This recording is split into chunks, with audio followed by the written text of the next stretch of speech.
we went through the standard journey of every franchise where, you're pumping more money into ads. And that was the one thing that BFT was always really good at. It was making sure they had a really consistent presence. I've spoken with a lot of brands recently and they're not really spending on marketing and advertising and content creation, and they're wondering why they're not growing. So welcome to the Franchise Marketer Podcast. I'm your host, Joel Cleveland. With me today is Jason Clark. And you used to be at BFT, which is a massive gym franchise. And you came about as a suggestion from Michael Black, who was a previous guest. He said, Jason, we go to talk with because he's gone at franchise recruitment and sales and really built and scaled the BFT brand into what it is today and being one of the main men behind it. So I thought I'd get you on. But do you want to just give me a bit of an overview about yourself and how you've been involved in franchising and how that came to be? Yeah, fantastic. Thanks, Joel. Lovely to be on the podcast. I've been a listener for a while and followed a lot of the stuff you put out there. So great to be on here. Yeah, so my journey in franchising started in 2018. So I actually somewhat fell into it, as a lot of people do. I actually had a career prior to franchising in media advertising. So I spent 13 years in media advertising, working at a number of different media agencies around Melbourne, working on clients like Walt Disney, BMW, Red Rooster, before going over to the sales side. During that time, my partner actually, she started training at a local gym in Melbourne called Body Fit Training Richmond and fell in love with it. Fast forward a few months, we were meeting with the CEO and the founders to talk about opening our own. And we actually opened up one of the first BFTs in the world. So I think we opened up BFT number 7 or 8 in the world. So got on pretty early. I never worked in the business. It was never really my dream to work in a gym. I loved the fitness industry, but that was my partner. She was the boss. And everyone knows that I call her the boss to this day.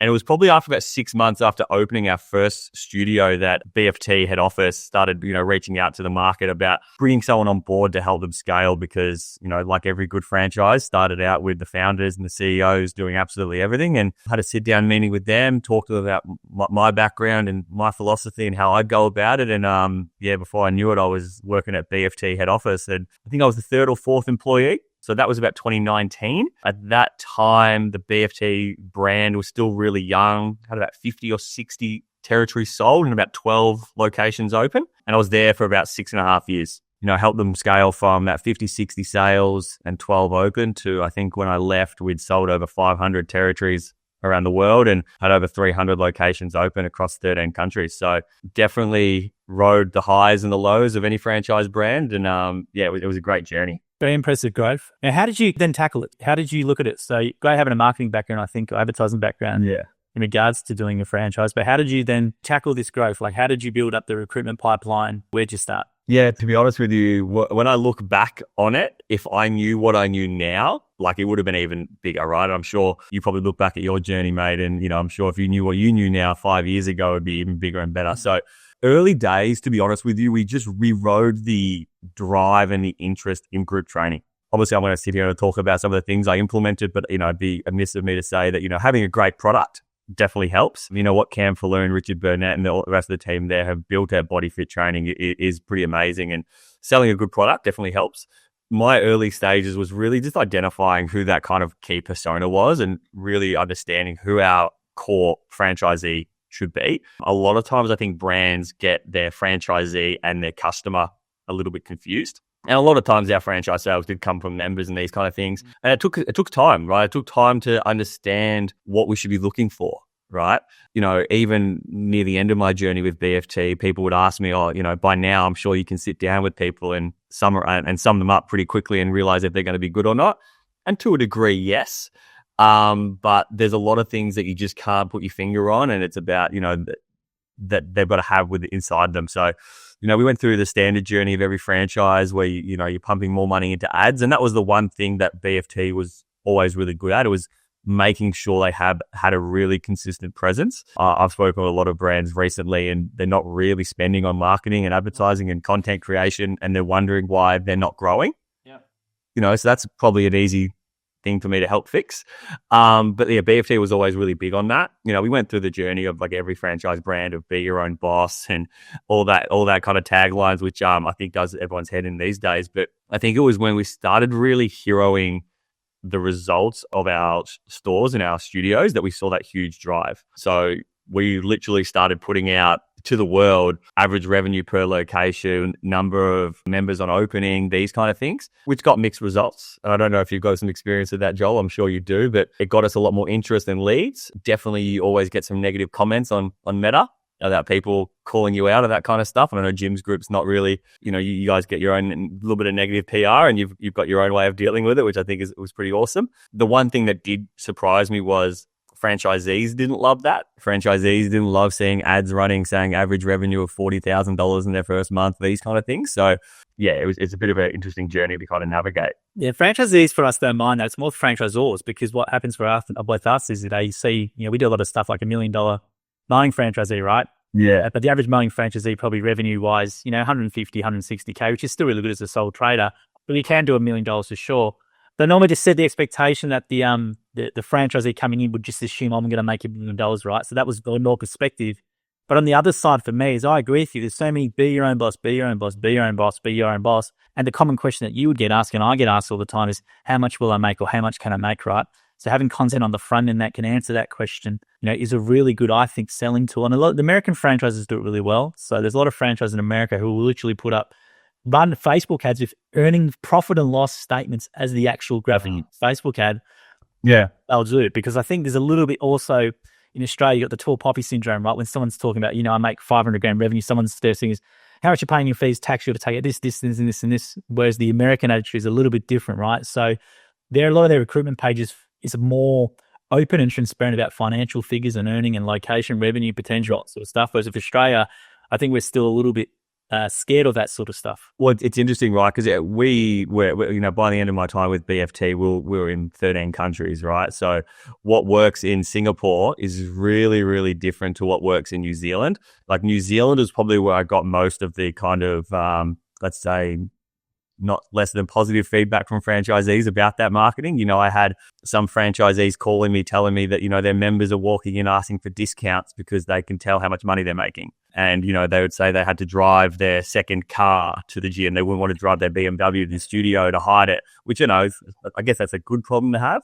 Yeah. Where in Singapore, and, because New Zealand, we sold a lot of our franchises. What they really focused on was community. And, I was working in the group training space where community is massive, whether it's a BFT, an F45, a Revel, CrossFit, whatever it is, community is massive. But it was interesting over the years realizing that different markets, different regions, different audiences get, excited by different things. New Zealand, it was all about community and giving back to your wahanu, they call it. I think, hopefully I pronounced that right. And then like the fifth or sixth question that asked me was about money, where when we're selling into Singapore, it's how much is going to cost me up front? When am I going to make my money back? What are my profit margins? What's my yield? And that's what they mainly focused on before even the product. So it's about really understanding your local market and making sure you're tailoring it to that. Yeah, absolutely. And I think it's Australia. I think I'm trying to shift our marketing. Well, I have already done it more the financial stuff, because we get Facebook comments and stuff. Negative comments are a great guide of what people are interested in, their concerns. Yeah. You can change your stuff to do it. And we talk openly about money. It's great for engagement, because you get the people who want to be negative about it will leave a detailed comment saying why not, and some people will do it. But I think franchisors and head office should just stick with it, because I think we get hung up in negative comments a lot. You might have a video of, let's say, 20,000 views or whatever, and you get 2 negative comments, but 19,000 people saw it, and didn't say anything. So I think people get a bit too hung up on it. But with your strategy, it was really good timing, I guess. The group training sort of momentum was sort of up and about. Yeah. With that sort of helped with what you're doing, or? Yeah, absolutely right. Like, as I said before, having a good product definitely helps, right? Like, I don't want to pretend like it's all me by any means, because, I work at a great brand with great people behind the scenes that made it all possible. And, I was in a industry that was thriving. The group training space was just exploding and going from strength to strength. And, it's gone through its kind of ups and downs like a lot of different industries do. And I think back to the first few years with BFT, and to be completely honest with you, Joel, like I wasn't doing as much strategic work as I was in the last couple of years, because I had 6 to 7 hours of meetings every day. My diary was just full. There wasn't as much automation. It was me selling franchises all around the world, manually following up every lead in my CRM, booking in meetings manually. I didn't have any automation or anything. And fast forward 6 years, I automate a lot. There's a lot of the whole follow-up process is automated, nurture campaigns, people are able to book in directly. You just build these things over time. And I kind of wish I knew what I knew now back then, but that is impossible. You have to go through that journey. But yeah, the industry has gone through a big boom, and I think it's leveled out a little bit, but it's going to be back, and it's not going anywhere anytime soon.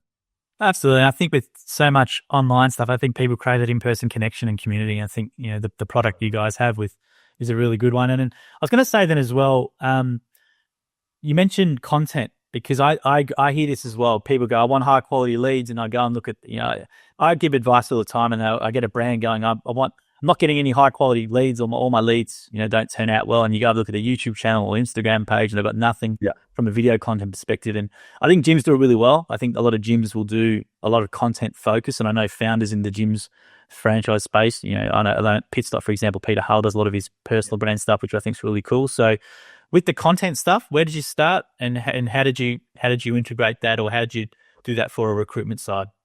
Yeah, to be honest with you, it's something that I was in the process of more building out as I decided to actually leave. So I have actually left BFT a couple of weeks ago, and I've gone out and doing my own thing. But it was probably an area that we always focused our content more on our internal marketing. And what I mean by that was, we had a great marketing team. G Dunlop over there does an amazing job with the girls that work for her, but a lot of it is focused on promoting the brand, the studios, and towards members, and there wasn't enough of it focused on growing our actual product, from a franchise sales perspective. So, we needed to be better there. I forgive me for saying I don't work there anymore, and forgive me, it's only been 3 weeks, and I was there for 6.5 years. But that was an area that I needed to focus on, and it's an area that I'll be putting a lot of time and effort into with my consulting work that I'm doing, about, how that actually helps you sell franchises while you're not on a call with the salesperson, right? So I know what you've done at gyms is probably a bit of an inspiration for that. But I think being really transparent is one thing that I'm massive on. And over my time within franchising, I've, looked into lots of different franchise brands to see what looks good, what doesn't look good. And it's actually amazing how hard it can be to get information. And I never understood that, because I was always really transparent with it. I'd have people ask me, can you send me a forecasted P&L and territory maps, and can I speak to franchisees? And I was like, absolutely. Here it is. There you go. Here's some contact numbers. And people would ask, they go, do you need me to sign an NDA? Yeah. And I was always like, no, because then I'm going to be chasing 100 people for NDAs, not actual meetings. And to be honest with you, I don't have anything to hide.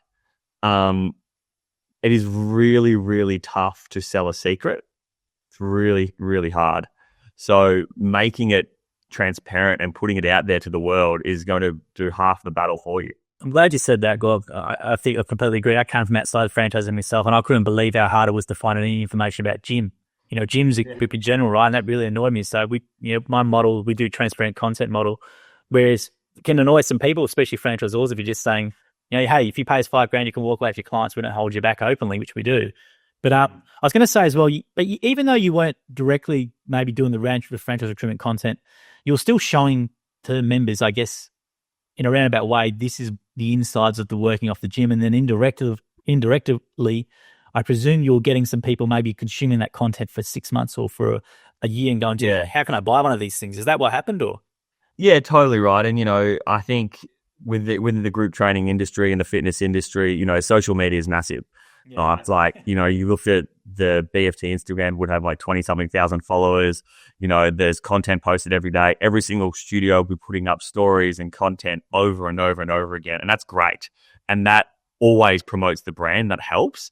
And more often than not, that's how people found out about us. It was like, I saw you on social media, or a friend of mine trained that. So, while we probably didn't do a good enough job of like creating franchise sales specific content, the actual product and brand did that for us. Yeah, that's what I was going to say. I think there's no real right or wrong way to do it. I think content, just getting content at a volume, it doesn't matter what it is. It can be directly asking someone to be a franchisee, or just showing, how this studio works, or meet the new trainer, whatever it is. Content's content. So you're doing with your campaigns, Jason, were you just doing where were you advertising for the lead itself? Were you doing like what most people do franchise, let's say franchise directory sites? Were you doing Seek? Were you doing Facebook ads? What were you doing for the typical lead? Yeah, so we were on everything. So Meta was a massive one for us. So Meta, SEM, all your franchise portals, these kind of things, and especially early days, a lot of franchise shows and a lot of fitness expos. Thoughts on expos, because that's always like a hot topic in franchising. Well, yeah. So my thoughts on expos are, if you're an early emerging brand, going to category specific expos would be worthwhile. So, I came from the fitness industry, so going to a fitness specific expo would be worthwhile. If you're an emerging brand trying to come out, you've got to remember that a lot of times people going to those fitness expos are there to get protein powder pre-workout. They're not there to buy a $400,000 business, which, that's what it costs to open a group training gym. You're looking at like $350,000 to $400,000, right? Versus your actual franchising expos, you've got people who are interested in franchising, but maybe not your category. And then you're also competing with $20,000 businesses, man in a van, which is a very different scale. So I think if you're emerging and early, those can be beneficial. But for a brand that like BFT that was around for the last 7 years, our presence at those fitness expos were started to get scaled back, and we're then mainly just in our emerging growing market. So when we're kind of trying to grow in the UK, that's worthwhile. But in Australia, we're pretty well known. Sure. So you're doing the typical ads. So Meta, obviously Meta. Now, you mentioned things like nurture campaigns. Now, nurture campaigns, were you just email, SMS, and then obviously the content that went into them, like how did you improve that over time? You would have learned a few tricks with those. Yeah, so I might even go back a step if that's all right, Joel. So, for our marketing channels, Meta was always the biggest lead driver for us over, obviously, a paid web, but the quality was always probably a lot lower. Everyone say that to me. I'll get the same thing from franchise. Meta, Facebook leads suck, but then you look at where they're taking them to, or the form itself, and you wonder why, right? Yeah, totally right. And I still remember early days, we were using a third party social media agency to do all this for us, and they were coming to me saying, Jace, the application form's too long, and we want it shorter. And I was just like, it's 15 questions to potentially buy a $400,000 business. If you don't have time to fill in 15 questions, I don't really want to talk to you. This isn't like, if you're trying to sell like a studio level, trying to get a membership lead, it's a much lower price point. You probably want to make it as easy as possible. But when you're selling a high ticket item, it's not supposed to be super, super simple. I don't want thousands of leads. I'd rather less at a high quality. So, Meta was always an interesting one because, yes, it got us the volume. The number of sales was a lot lower than, say, from your website, but it was also an awareness driver. Yeah. And that's what you've always got to consider, right? You can't, I used to sell billboards that I sold online digital advertising, right? So when you sell online digital advertising, you can literally track click, lead, acquisition, right? When you've got a billboard on the side of the freeway, you can't actually track the impact that had. But what it does is it alerts people to your product. Nobody Googles Jim's mowing unless they hear about it. Nobody Googles another fitness franchise unless they hear about it. And that's what Meta did. It was the awareness driver. Yeah, and then everyone else supplemented that. Well, how did you, because that's, I agree with you completely. Rand Fishkin has some really good stuff in zero-click marketing. I'm trying to educate my franchisors a bit about it because I'm the same sort of thing, because everyone thinks you do an ad and it has to deliver me direct ROI from that ad, right? So I agree with you. You have to see things 7 times, all that sort of stuff. So for me, I was going to say to you, obviously your results speak for themselves because it's working, but how did you go about dealing with stakeholders with that? Because it can be sometimes you've got to try and go, well, hang on, the Facebook lead cost seems really high, but you're then trying to explain to them, well, hang on, we had this many impressions, I guess, or people are seeing about it. And how did you go about that? Yeah, it's tough. And to be honest with you, I had to keep reminding myself at the same time, right? Like when I'm looking at our data on our internal dashboards, and maybe where our sales pipeline's dropping a little bit, but then also the cost per lead's going up, and the meta leads are going down as well. You've got to be disciplined and go, that doesn't matter. It's only the end result matters. And when you're, selling 130 plus in a year and these kind of numbers, it wasn't as big of a stress. It's when those numbers start dropping that became more and more pressure. And, I I felt for the social agencies I worked with over the years at times, because I'd jump on the meetings with them and, put pressure on them to get more quality leads, which is it's over and over and over again. And, you can't be concerned about the volume of leads. It's about the quality. Yeah. I then started building dashboards internally that actually tracked not just where the leads came from, but, what regions they came from. Did they actually book a meeting with me? Right. So that's what I started judging it on. How many sales I'm getting from that up. It doesn't mean anything to me. I need to be able to get in front of them. If I can get in front of them, then it's on me, the brand, to close that deal. So that's really what I started then measuring their efficiencies on, not just the lead volume, but how many meetings, how many people can I actually get in front of. Yeah, it's a great approach, and for us, we're just going to make it clear for franchisors. Just because if someone sees you on Facebook, then inquires on the website gets attribution. You think, the website's sharing the lead, but they've seen you here or they've done. So you've got to really just think of this bit more broader now with your thinking, because I think, 10 years ago, 5 years ago, it was a lot easier with attribution, but now when so many people can see you in so many different places, how you measure that's, it's definitely getting a lot harder, right? And obviously for us, brand careers is a big one. So branded careers, if someone searches Jim's Mug, as you said before, directly, is a good little indication if things are working. But I think you've just got to be as many places as you can and understand that it all works together now. Yeah, absolutely. Like, when a lead came through our website, one of the questions was, where did you hear about us? And they'd say social media. Well, does that mean you saw a social media ad, or does that mean you saw BFT talk, or you saw BFT Collingwood on Instagram? Like that doesn't, so it always goes against web. And then those franchising portals, I think they are valuable to a degree. I think for me, it's just the icing on top. They're not going to generate you 100, 150 leads a year. They might generate you 15 leads a year, but they're quality. You know what I mean? And you're only paying a small amount cost per lead anyway. So it's worth being in those environments, especially for the low cost. Now, in your nurture, were you sending in the emails, especially in SMS stuff, were you sending videos, or were you sending short things just to elicit a meeting response, or what were you doing to re-engage people? Yeah, it developed over the years. Like I remember originally it was just me doing every single follow-up, manually chasing every single individual person. Then I ended up getting an EA that worked remotely, and her whole job was just get Jason meetings. That then evolved to automation follow-up through our CRM. So you could probably see the kind of caveman journey I kind of probably went on a little bit.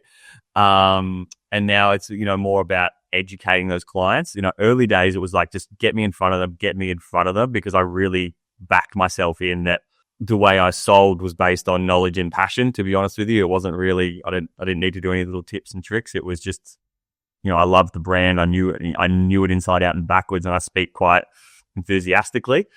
But now it's more about understanding that when someone inquires for a franchise, it's a 4 to 6 month process for our business at the time, right? This is a $350,000, $400,000 investment. It takes time to get that money together, to do your due diligence, to do your research. So it's about sending out different content to educate them along that process. Everything from really simple, unique selling points, who we are, showcasing the product, giving them an overview of the financials, testimonials from franchisees from different regions, and just peppering them with that over time, over like a bit of a drip feed campaign. And that kind of stuff always evolves, and that needs to be constantly updated and changed, because there's no perfect nurture sequence, right? You might pick one marketer and they say every week, or the next person says every 4 days, or whatever it might be. Yeah, I think, and did you do any SMS as well? Or was it just more email? No, it was definitely more email. There was some manual calls and that kind of stuff. And even that in itself, Joel, was like, I'm just asking Jay, so you're picking up the phone and calling every single lead. And there were stages where every single lead I would call manually. And then there were stages where I wouldn't do it because, if you're generating, in our peak, there was potentially 700, 800 leads a month. That's a lot of phone calls to make. A lot. That's dropped off a little bit now, because the brand reduced its marketing spend a little bit for some tactical reasons internally. But, when you're calling a franchise sales lead, it's different to when they're buying a small product, right? Where you want to call them as soon as you can, because at their time of inquiry is when they're the hottest potential to buy. Now, Joel, if you inquired for a $300,000 business, whether I called you within an hour or a week, it probably doesn't matter. You're not going to have made a decision. Majority of people hadn't read the information pack yet, all that kind of stuff. So it was about giving them the information they needed when they were ready for it. Yeah, and just being constantly top of mind with education about it, and just you never know, it could be the 6th thing or the 10th thing or the 20th thing that could be the subject line, or that got them to click into the 20th email, and that case study or whatever resonates. But I think it's a really good point. But I think also just what franchisors should know, and people in franchise systems, you're doing a lot of the grunt work yourself, and that would be fantastic reps and fantastic actual reps to do. Because what I think a lot of franchise brands do is they outsource the recruitment and never spoken to a prospect themselves, or they go, we're going to franchise our business, and then they've never sold it themselves, and they outsource the full thing, and then wonder why they don't get any sales. And you're a franchise, you guys had a franchise, right? And I just think if you're a franchisor starting a franchise brand, you need to sort of obviously use someone like you to help them do the whole thing because you've been there and done it. But I think doing that grunt work that like you've just done, like the amount of data and the amount of feedback that you can then tailor and improve everything moving forward, like your information would have been invaluable to BFT in regards to how you do it from a marketing perspective, a recruitment perspective, everything. Yeah, no, and I think that's probably a good way of putting it. There was just years of grunt work. And so I think it's great. I still manage social accounts myself, and people go to me, why you do that? I just think I get so much real-time information that we can then use for emails and for this and that. So totally. And, I know, but by no means was perfect or knew everything. And, I learned so much along my journey, I think, yes, the work was there. The fact that I actually ended up owning multiple studios. I think the fact that I owned a lot helped me sell, because I'm not trying to sell you. I wasn't trying to sell you something I didn't believe in. I think that added a lot of value. I was also, I'm 36 now. So I started with the brand when I was 29. I was kind of in that sweet spot of the right consumer for them. I trained the product a lot, but I was also probably in the right frame for their franchisees, where I could still kind of relate to the young fitness enthusiasts who might be in their late 20s, early 30s, and then they're kind of slightly older investors in their 40s, if I can call slightly older people in their 40s. So I could kind of relate to both. And I think it's a really big, maybe an obvious thing. The brands really should have whoever's going to be the salesperson, that they are the first representation of that brand, right? And they should be able to resonate with the people who are potentially going to buy into the brand and of the brand itself. I saw there was a media agency I knew of many, many years ago that had their receptionist, and her title was Director of First Impressions. So I think things like that, it might be a bit funny and a bit silly, but, you are the first impression of that brand, and being, believing in the product and it is pretty, maybe really obvious and overlooked at times. But my whole strategy now is, kind of is shifted a lot, I think, to how you promote a franchise brand. I think, I agree with you. Franchisors, well, we call them franchisors in gyms anyway, but yeah, the person doing the sales is massively important. But where we've been sort of lucky now is we're influencing decisions. 65% of people, I guess, are converted from the videos than the franchisor themselves. They're just more finding out the finite details. So for us, it's important to get a really diverse range of, because we got, gyms, we got so many different cultures and ethnicities. For us, we're really, really big on just diversity and content of people who we have, who are actual franchisees. So we have people from 21 to 60 or 80 in videos, right? And we find that people will come across that person, and as soon as they see an 80-year-old or 70-year-old something in that video, for example, they'll engage with and resonate with that guy, or it might be the 20-year-old that they resonate with. So I think content can also be used as a really good filter for getting people into your system. But I was going to say as well, and Jason, with recruitment setup, you mentioned doing this as a consultant now, which is great. I think if someone's listening to this and wants some help, they can come to you because you've done it, and that's the key. So like if your franchisor come to you, or a franchise brand come to you and said, right, I need help with recruitment, all right? Yeah. Where would you even start? Or what would you be sort of your mini playbook or your roadmap for them? Yeah, so what I'm doing now, Joel, is I've set up my own franchise growth consultancy where I'm looking to work with different franchises inside and outside the fitness industry, and, install what I'm calling a sales engine within their business. I'm not looking to be their salesperson as such, but it's about building out an entire engine that runs in the background for your sales team.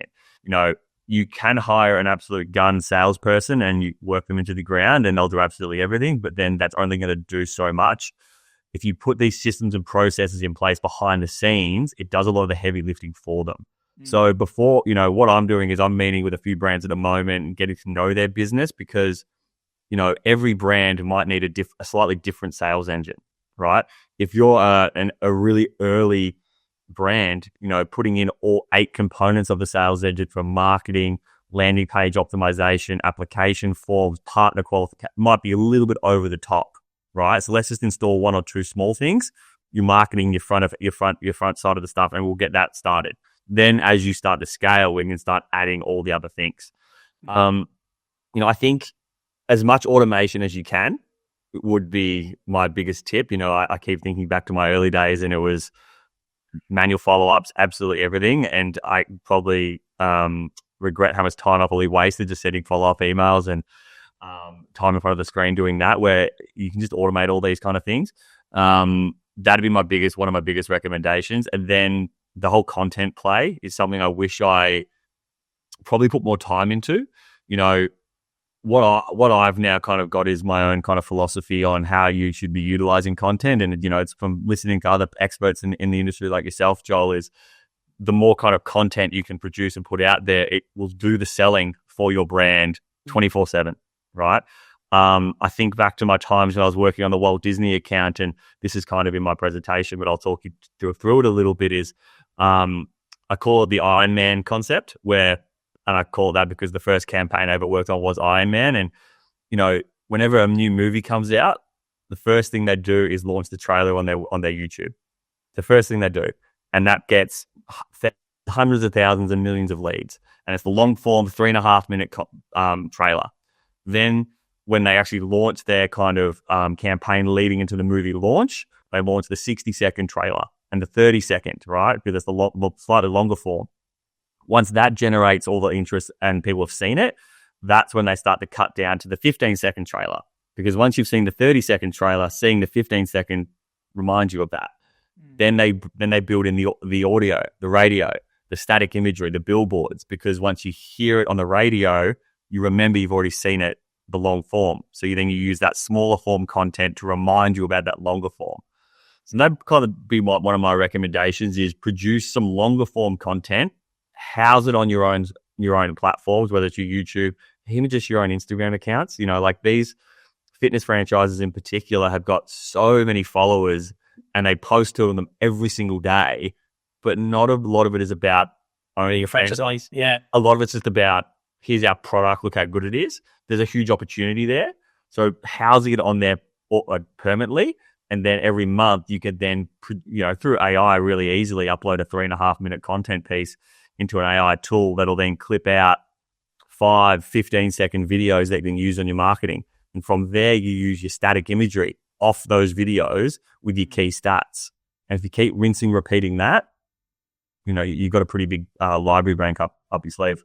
Yeah, I think that people got to see content as an investment. They see it as a cost when it's an investment, where if you have a YouTube channel with a video, that can be consumed 5-6 years later. And we've got videos from 7 years ago when I first started doing it. We got around 4,000 on Jim's Group now, but we got people watching the stuff from 6-7 years ago, and that's being the thing they're seeing to get them into the business, and they tell me in training. So I think franchise brands you work with need to really see content as an investment, not a cost. Yeah, because that video can be the thing that delivers or is the key consideration for someone 3-4 years down the track. So I think if they view it as a investment as opposed to a cost with that mindset, they would be in a really good position. Because I think what brands do is they want to generate leads and they've got no content. It's just like, it makes your job impossible, I think, almost in a way. Yeah, absolutely right. Like, and I keep thinking back to, it was people just spend more on marketing, more dollars on ads, more money to Meta. Meta gets enough money from everybody. Like, you can invest in your brand. And, then by the time they finally do inquire and they get that, static information pack, which can be a little bit dry at times, they've already consumed so much already. They know so much about you. There's, it doesn't need to do as much for you. Yeah, well, I think the information pack, that the value of that slowly dying. I think the information pack's the old school sort of thing. We used to do it, go and hand physically an information pack to someone. There's people who still want it because they want to give it to the person maybe talking them out of it or who's interested. They want to see things physically, but I think your video forms part of that now. But I was going to say with you, people are researching franchise with AI now.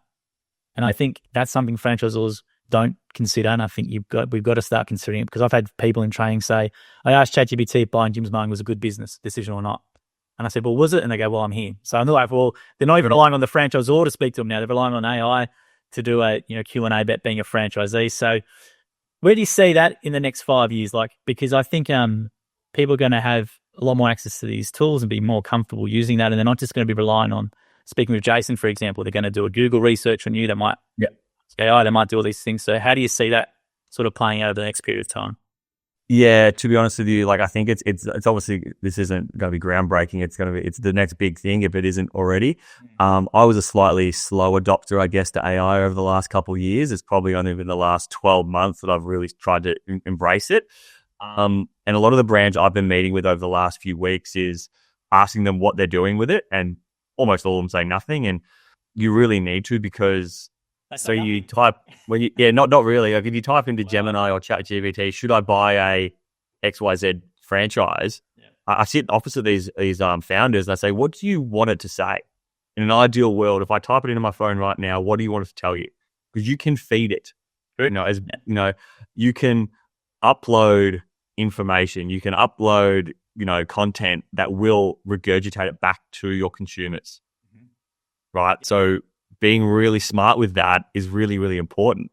You see all these memes about people uploading really confidential corporate documents to ChatGPT and then kind of providing a lot of information out there. But as a brand, you should be feeding it good news stories. Upload it P&Ls, upfront costs, profit margins, because that's what it'll spit back at people. And that'll do the work for you as well.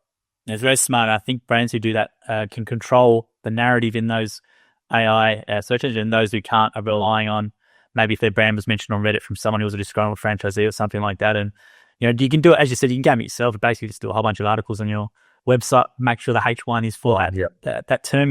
Let's say BFT versus F45 franchise, pros and cons. You have a page on your website. You don't even have to show it. As long as it gets crawled. That's been Googled quite a lot, Joel. So that's a big common one. Well, for us, it's the same thing. And I do it, we got Jim's Mowing versus Fox Mowing, whatever it is, right? So you can have a page there and put it in there. But I was going to say as well, you've done so many franchise sales, and I think a lot of franchisors listening to this would be really envious of how many you've done. So you, like, if you put your, what would your best bit of advice be to franchisors or people in franchising to increase their sales? Obviously, besides getting you in for a consult or something like that to look, but what did you boil it down to in the end? Was it just the passion for the brand, or was it there any specific things you did maybe differently, or what was it? Because you've done a hell of a lot. Like from what I know from people in franchising, and you're probably one of the best in terms of sales numbers from a site-based franchise. It's quite remarkable. What we do is a lot easier. Someone sells, 20 grand, 30 grand is a lot easier than 400 grand. And to sell so many is quite amazing. So what could you, best advice, or what would you sort of put your finger down? Was it just sheer hard work, or what was it? It's a bit of everything, to be honest with you. I keep, I always want to go back to having a good scalable product helps. I think there's a lot of brands out there that have one location and then start thinking about a second, and all of a sudden they're like, I should franchise this. And it's a lot more than that.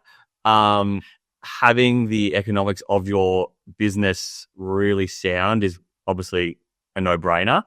And then just investing in your team internally. There's a few brands I've been speaking with that I think are doing it quite well. Like they've got a lot of internal systems and structures already, and they've only got a couple of locations. And there's other brands that are kind of doing it on the fly. I think get your early franchisees need to be they're ambassadors for your brand forever. So your first few in a certain market, they are make or break for your brand. So making sure you back the right horse and that they've bought into your brand's journey, and they're going to be representations for your brand. And then I think obviously just having the people internally at head office really believe in the product, right? Your early employees of your brand should be diehards. They love it. They breed it because they're gonna help you grow it. And then good old fashioned elbow grease and just hard work. Well, look at you. You're the seventh franchisee, and then you're the one who's championing all the growth. So I think just getting the right people sounds easy and sounds obvious, but it does work if you get the right people in the business and you give them the freedom as well to do what they've done. Yeah. So yeah, and so what's your offer right now, Jason? So you're going out on your own as recruitment, which is great. So you did mention it briefly about setting up systems and stuff, but what else is there? Like if a franchisor or a franchise brand's listening to this and goes, geez, I want to work with Jason, what can you help them with? What can you do? Yeah, thanks, Joel. Yeah, I'd love if anyone wants to kind of reach out to me, you can hit me up on LinkedIn, Jason Clark. I've started my own consulting business called JC Consulting. So it's all about franchise growth. So meeting with franchisors and helping them scale, right? What I'm not looking to do is replace their sales team. I'm here to enhance them. Okay. So it's about understanding X, Y, whether you're a Pilates franchise or a tutoring franchise, there'll be some similar systems and processes, but it'll be very unique to that business. So installing a sales engine that'll be customized to your brand, that'll generate more franchise sales for everything from initial marketing, your go-to-market strategy, identifying those personas, even your landing page and lead form, optimizing that to help people pre-qualify, right? Then it's your collateral. What are you actually giving to these people? Remember, you are trying to sell, so you need it to be easy to consume. Forecasted P&Ls that are so complex, you need to have an accounting or business degree. The average franchisee doesn't have that. They're going to need it pretty simple. And then, even having these key relationships. So when someone's trying to open a gym franchise, what are the biggest roadblocks? Is it securing finance? Is it finding commercial property? Is it finding business partners? If you can overcome those three barriers, that's half the fight for you. So putting these things in place for these brands to allow them to grow at scale is what I'm looking to do. Yeah, and also not waste time trying to figure it out themselves and waste a lot of money on things that maybe don't work. So just leverage off your experience. And I think people need to just get you involved and just pay whatever you charge. I'm sure it's quite affordable, and just because it will shortcut the process. I think franchise founders need that coaching and extra help, and I think just very affordable, Joel. Very, very affordable. Especially if you sell a few extra franchises, you'll get it pays itself back. And at the end of the day, I'm very biased because I've been in franchise sales, but it's the head of the snake. The more franchises you sell, the more locations you'll open, the more equipment you'll sell, the more merchandise you'll sell, the more your brand grows, the more franchise fees. Without scaling the brand, your brand will not, it sounds really silly, it just won't grow. And you've got to invest in that. Absolutely. I think it's a no-brainer, and hopefully people reach out to you, Jason, just for a discussion anyway. So check him out on LinkedIn as well. So thank you for your time today, Jason. Great to have you on and chat with someone who works in the same industry and who sold so many franchises. It's quite an amazing achievement for what you sold them for as well. It's not easy. So well done on that. That's quite amazing in a short amount of time. So I appreciate your time today. Thank you, mate. Appreciate you having me on. Nice.